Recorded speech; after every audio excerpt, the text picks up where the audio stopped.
begin. I'm Davita Crabtree, one of your co-facilitators, along with George Stone.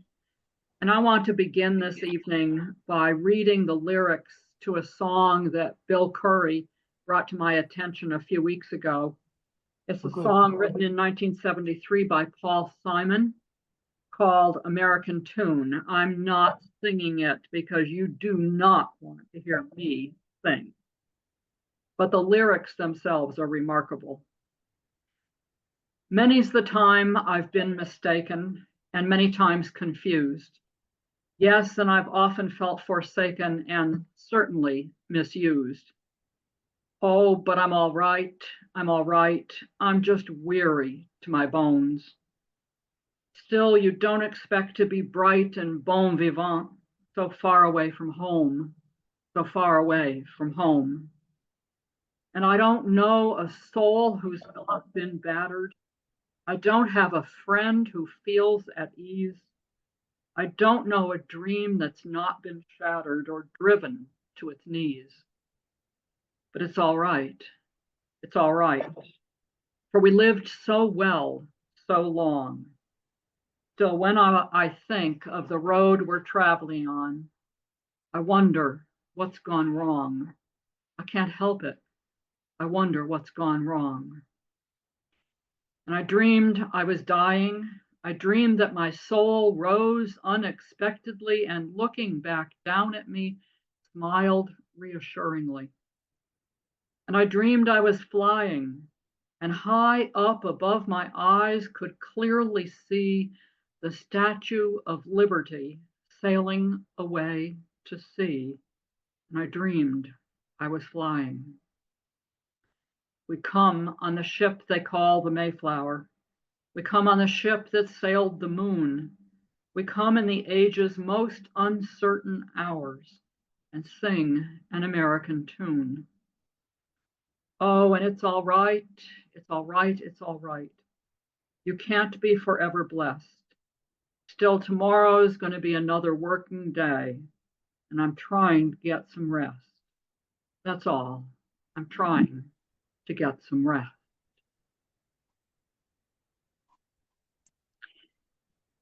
When Bill recited those to me 2-3 weeks ago, I was stunned, and they're even more poignant at this moment in our history.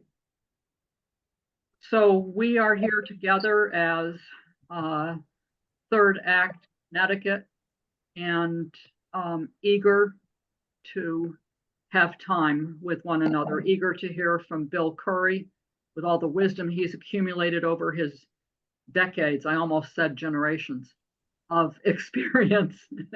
Feels like generations, I'm sure. From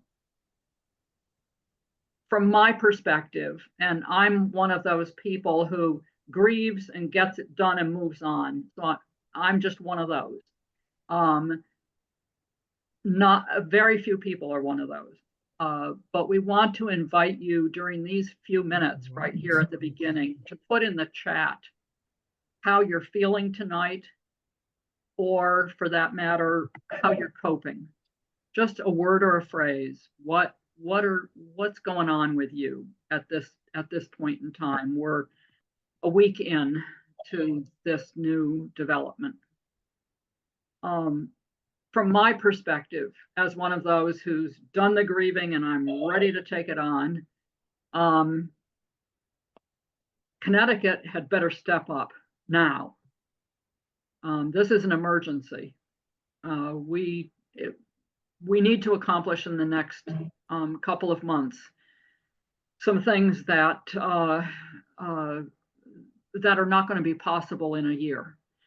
And so for Connecticut not to act is almost a form of collective suicide. I'm overstating it, but you understand, I think, what I'm saying.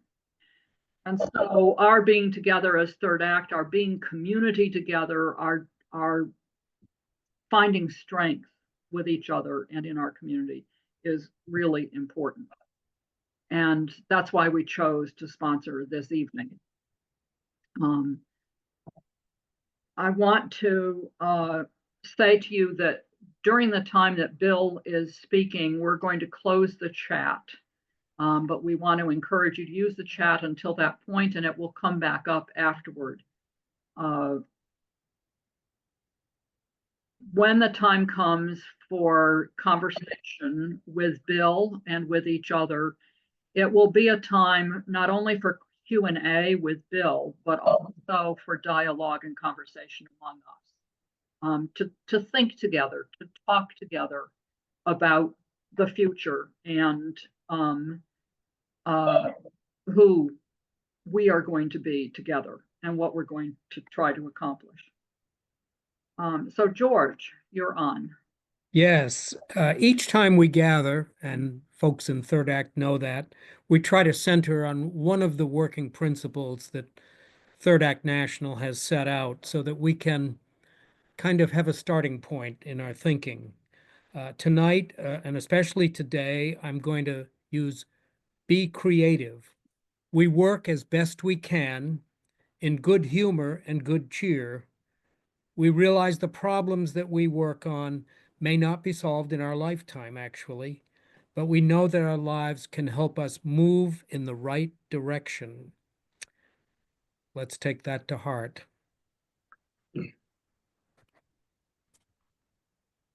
Okay, Davida, I'll close the chat then for the time being. Yes, thank you. Okay. It'll be back open at the Q&A time. Right. So I've already said in the publicity that we sent out a lot about Bill, but one of the things I want to stress to you is that he's no longer just an honorary member of Third Act. He's really joining with us. It's been a joy to have conversations with him and to say to you that the way I know Bill Curry is not just as this accomplished politician with an incisive, strategic ability, unlike almost anyone else. His ability to stay distant from what's going on in the political scene at the same time at which he's immersed into it is just a marvel to me. But maybe most importantly is that Bill Curry is a native of Connecticut. And just the way I would say it is, Bill Curry is a dear heart. He is just one of the nicest people I know. I'm sure there are some people out there who haven't experienced him that way when he's being incisive and strategic, but I have always experienced him that way. And I want to invite Bill now, former state senator, former comptroller of Connecticut, candidate for governor twice. Boy, did we miss out on that one. And served in the Clinton White House as senior counsel, and just a delightful presence. Thank you so much for being with us, Bill. Today, my emails got brighter. A number of people who'd written to tell me that they were never going to lift another finger again in electoral politics wrote to say they were at least reconsidering and feeling a little better. And a couple of them had apparently gone out for walks, and I'm hoping that's something. You know, we were all just so traumatized. I mean, literally, I think physically and emotionally traumatized by the result. Someone once said, never underestimate the capacity of an entire social order to commit suicide. And it was as if we'd all just observed that. It's the feeling you get seeing a democracy vote for the possible extinction of itself. You know, we woke up Wednesday no longer living in the democracy in which we had just voted the day before. And it was such a shock. And we hope that we're still living in a democracy, sort of, you know, in a democracy rather than under a regime. Years ago, I don't remember who said it, but never underestimate the capacity of an entire social order to commit suicide. And we should certainly, history tells us, never underestimate the capacity of autocrats to use democratic means to end a democracy. And I think that may have happened. I'm not blind to that possibility. And at the same time, everything I have to say to you tonight is based upon the expectation that our flawed democracy survives well enough, that the residue of our democracy will be enough to bring back a real democracy. At the same time, we all have to monitor that situation daily as we go forward. But I have at least that much optimism. And I want to just say one other thing about this, that this was actually a close race. It was a small wave, not a flood. Trump will in the end have tallied a couple million fewer votes and a smaller vote share than Biden had. And we all know how tenuous Biden's coalition turned out to be.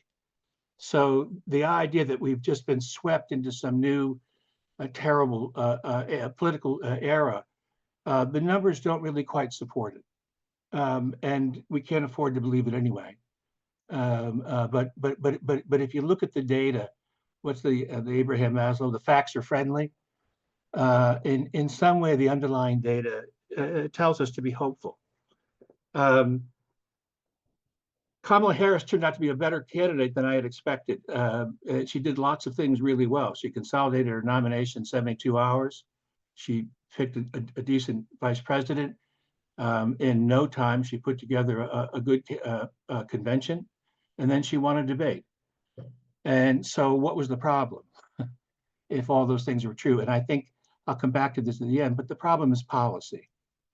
And we spend too much time in the Democratic Party thinking about who we're for rather than what we're for.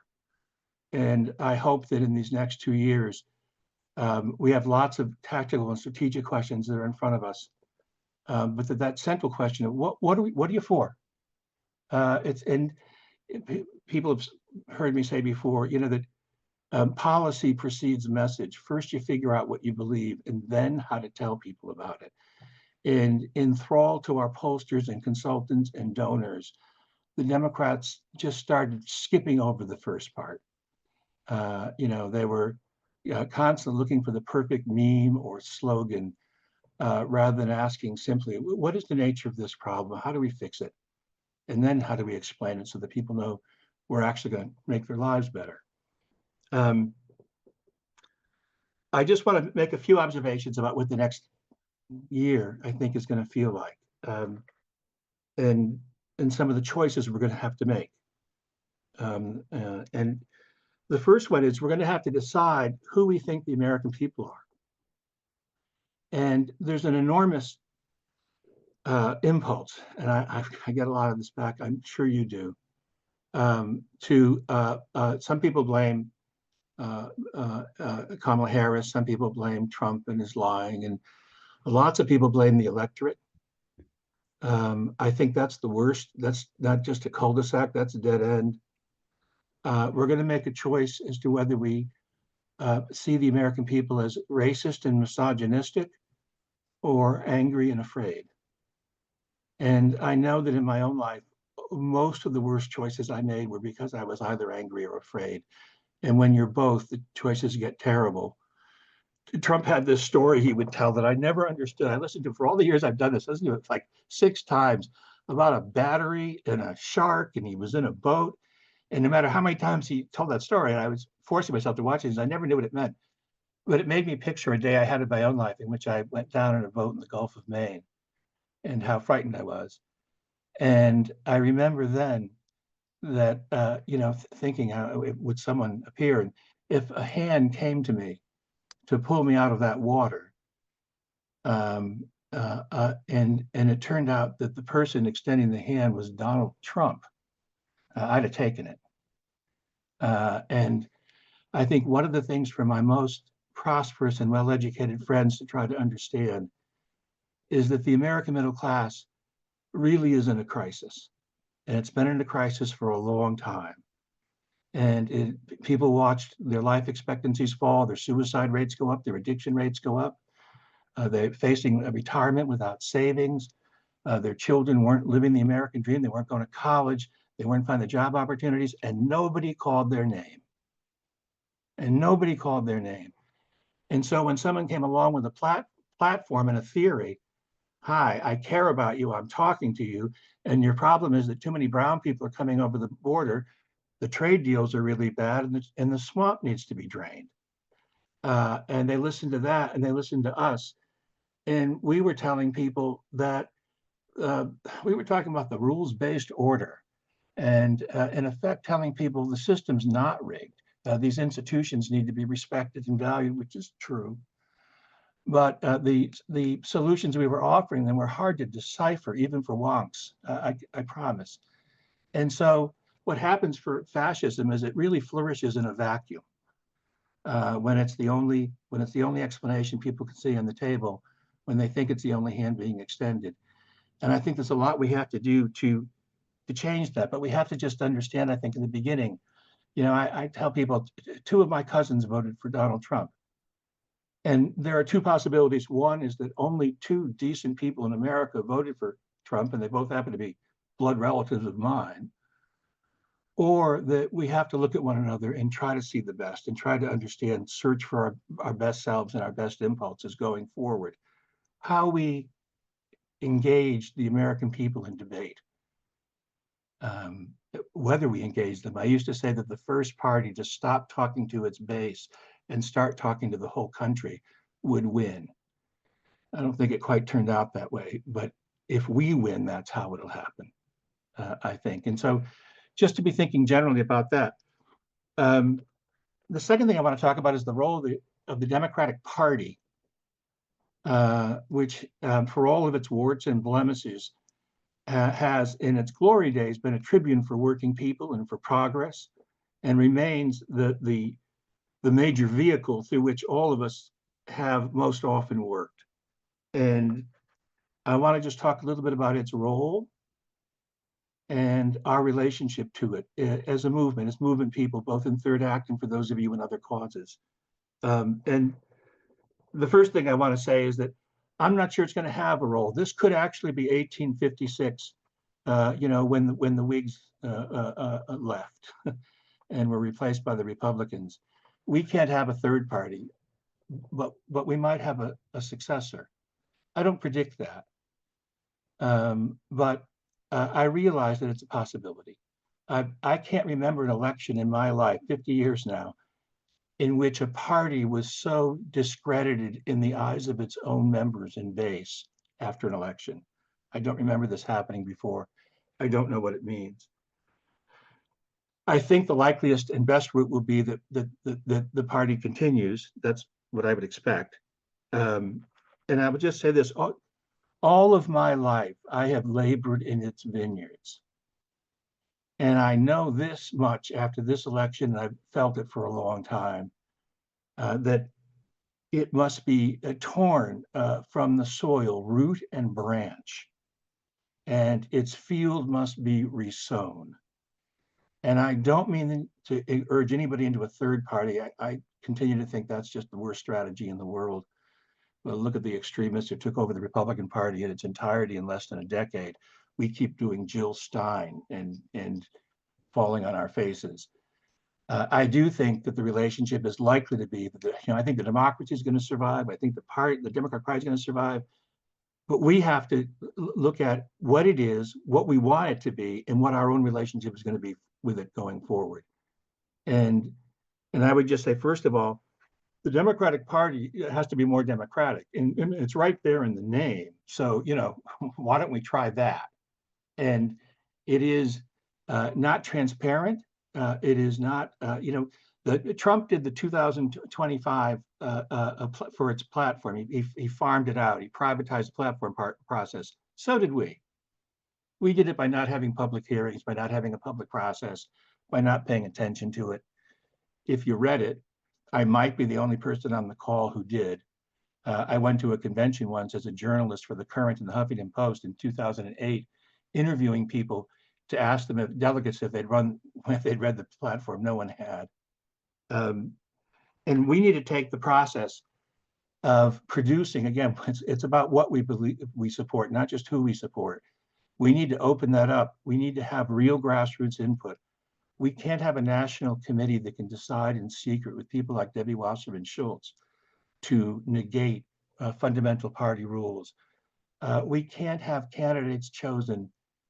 In the way I think there was plenty of time to have an open convention and have Harris, argued for this, come with other candidates and make a case. She'd have been a stronger candidate if we'd done that. We have to believe that democracy is one of the answers in our economy, a more democratic economy, and we need the democracy to be better. This organization, Third Act, is focused on democracy. I think it should start with the party. I'll just make one other observation about it. The pollsters and consultants are a huge problem. They're a problem because we can buy so many of them. We buy so many of them because we have donors that are so big and give so much money. And the second thing about the Democratic Party is that those donors have to be pushed back. And it can't go on this way. And I just think that, we're mortgaged not just to a particular interest, but to the past. When the people who have the money now, they're by definition the past. And their control of our party, there's a big debate going on. You've seen it in magazine articles on the web. Was our problem our woke activists, or was it our big donors and the neoliberal philosophy, which they got all of our top people to take? We have to talk a little more plainly to some of our woke activists. We have to seek consensus. There's no question about it. But our major problem is the degree to which we are corrupted by money. And that's what's kept us from being for a living wage. Harris didn't even have it. Harris mentioned a minimum wage once in the last sentence of the last paragraph of a section on another topic. It is the patrimony of our party. And it is not to be lightly abandoned. The public option, at least, if not Medicare for all, the public option has been on the Democratic platform every presidential election since 2008. It was taken out. Did anyone notice? Because we were going to go an entirely private insurer route, according to the language of our own platform. And we have to look at issues of the fundamental distribution of wealth, power, income, and opportunity in the same way we look at reproductive freedom or gun safety. We have to have bottom lines. I really don't ever want to vote for a Democrat who's not for a living wage again. I don't want to vote for someone who's not at least for a public option. I don't want a long list of, long liberal wish list, but there ought to be 3 or 4 things that define us and that we're for and that we run on hard. I think if we did, we'd win more often. Still speaking as a Democrat. And I just want to take that a little bit to who we are. And Third Act in particular. And I don't know, someone raise a hand when I'm getting to that 20-minute mark. I have a lot still I want to say, but I want to make sure we have the conversation. But I confession, so around 1980, when I was feeling great, I was involved going around to every progressive group, Sierra Club, labor, everybody, trying to get people to form PACs. The idea was that if we formed political action committees, and we would join a thing we called LEAP, and that everyone would form a PAC, and we would have more influence on the Democratic Party because we were a bigger part of the campaign effort, and we'd have a better chance of having good candidates win, both be nominated and win in general elections. And I thought, I was with a good friend of mine today, Reva Siebold. I became, after I lost a race for Congress, the head of the Political Action Committee of the Nuclear Freeze Movement, in time when Reva was head of the National Organization for Women PAC. And I said, we may have screwed up. And what happened is not that our influence over the Democratic Party increased. In fact, what happened is that the Democratic Party began to colonize the left and colonize labor and environmentalists and women's activists and consumers. And our former democratic grassroots movement, let's look first to our own democracy, even as we look to the Democratic Party. Our former grassroots movements became Washington mailing lists with, Washington lobbyists rather, with grassroots mailing lists. And they began to look at the world through the eyes of their subcommittee chairs. And they began to lose touch. And our movement, that grassroots democratic movement, we were better off when I'd started out, Ralph Nader, Gloria Steinem, Martin Luther King. Nobody would have thought of endorsing a candidate for office or running for office or being in a campaign. They were at an arm's length relationship with the Democratic Party, and it served both sides better. And as we go forward, I think I'm not saying not have a pact. We need a lot of options, but as we go forward, remembering that we were a little bit better when we weren't just in the business of defending wayward Democrats. When we were really in the business of talking to the public. And so I think that just to begin to think as we go forward about what we're here for, since we don't know whether it's a regime or a democracy, and we don't know how the politics are going to go, the great thing of being who we are is that we have great flexibility. I don't know whether this is going to be a time for local, state, or federal action. I don't know if this is going to be a time for electoral action or lobbying or direct action or passive resistance or demonstrations. I know that our ability to both stand apart, Davida said a very nice thing about me about being immersed and standing apart. I think that we all need to do. And to be ready to greet a changing landscape. And we need to engage a new system in new ways. And that means preserving all these tools that we have and being ready to use them in the right ways at the right time. We need to think about how we talk to people. And I want to go back to the Democratic Party, but apply it to us. And that is, Trump's big deal, Trump's motto was, never admit anything and never take responsibility. And ours has to be to admit every difficult truth, to tell the truth. We have to tell the truth as relentlessly as he lies. And we have to take responsibility for our own faults, for our own transgressions, as well as the other side. And there's a wonderful, funny rewrite of the Serenity Prayer of AA. It says, God grant me the serenity to accept the people I cannot change, the courage to change the person I can, and the wisdom to know it's me. And it's going to be hard for us to criticize our own side. I look at the line of Democratic leaders when I said the party has to change, from the Clintons to Obama to Biden to Harris, in my own angry mood right now, but I think it's going to stay this way. They all have to go. They have to go home now. It's time. It's time for new leaders. It's time for people who really were never so steeped in neoliberalism, who never got quite so close to their donors. And it's time for Chuck Schumer, who introduces every thought as a political strategy. We need to change. The party, here's one marketing idea, but the party needs to be rebranded. People need to know that if we're really going to be transparent now and open and democratic, and we're going to stand up and recognize the crisis in the American middle class, that we're going to need new leaders. We're going to need to show them that we've made these changes. We're going to need to put a whole stronger emphasis on small donor fundraising to gain our independence.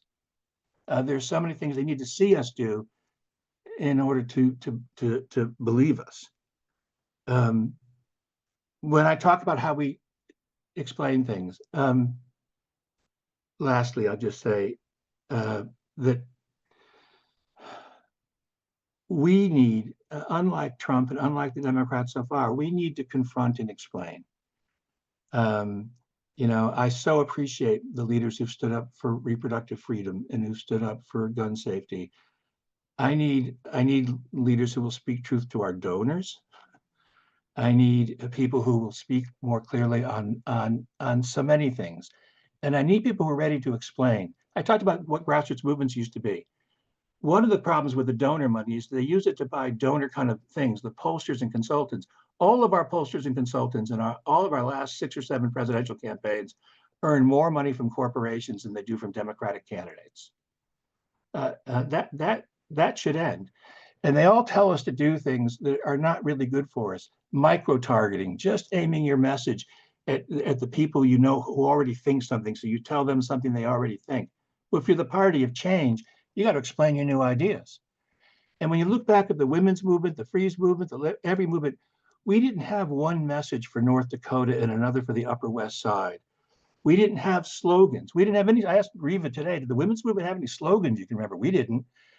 Most slogans you remember in American history were reactionary, 54-40 or fight. Remember the Maine, because they need the memes and the slogans. Our side always made a case. We went out, we made the same case clearly everywhere. We made a universal case to the country. I think we have to decide what our universal case is. And then we have to go out and make it as clearly and as strongly as we can. And, Shakespeare didn't quite say first kill all the pollsters, but first fire the people who got us here and begin to restructure this a little differently. I'm going to just stop at one other issue. As we go forward, I know we'll talk in this discussion about what we're for, but I just want to point one thing about climate change. Climate change was not mentioned in this campaign on the Democratic side. It is the greatest threat to humanity that I think has ever happened, and it is more imminent than it has ever been. I don't even want to speculate about where we are in the cycle. It was so bad that when an actual hurricane got as far inland as the Appalachians, because we never talked about climate change, we couldn't tell the people of North Carolina, a big swing state, that the guy they were thinking of voting was calling the whole thing a hoax, and that we at least were trying to do something about it. And we couldn't find practical ways of talking to people in Florida. You got a house, the insurers are all leaving. You'll never be able to sell it. There's sewage seeping up from your ground now. Your coast is endangered. I was debating climate change 20 years ago with people from Heritage and American Enterprise, and we go into these public TV debates, different things, and I always have to give them credit because we were debating computer models. We were debating projections. And it's easy to understand how somebody would reject a computer model. Now we're debating reality. Now the facts are all in. And if we live in a party that can't stand up on the same thing I said about a living wage or a public option, if we don't have the guts to make corruption and democracy, and above all, climate change central issues, we don't have to create the market. They're already with us. All we have to do is understand that, and they say you need the courage of your convictions. First get some convictions, and these should be easy. The good news is that Trump's best quality, Donald Trump's best quality is that he's a big fat liar who never keeps his promises. And he's also, his second best quality is he's a lazy slug. And so there's a really good chance that there's going to be an opening here. If we really know what it is we want to say to people, even in these next 2 years, there could be a new Congress 2 years from right now. If we work first on what it is we want to say and what we believe, and then we demand this time that they go out and say it, we could come back. We could come back. I'm done.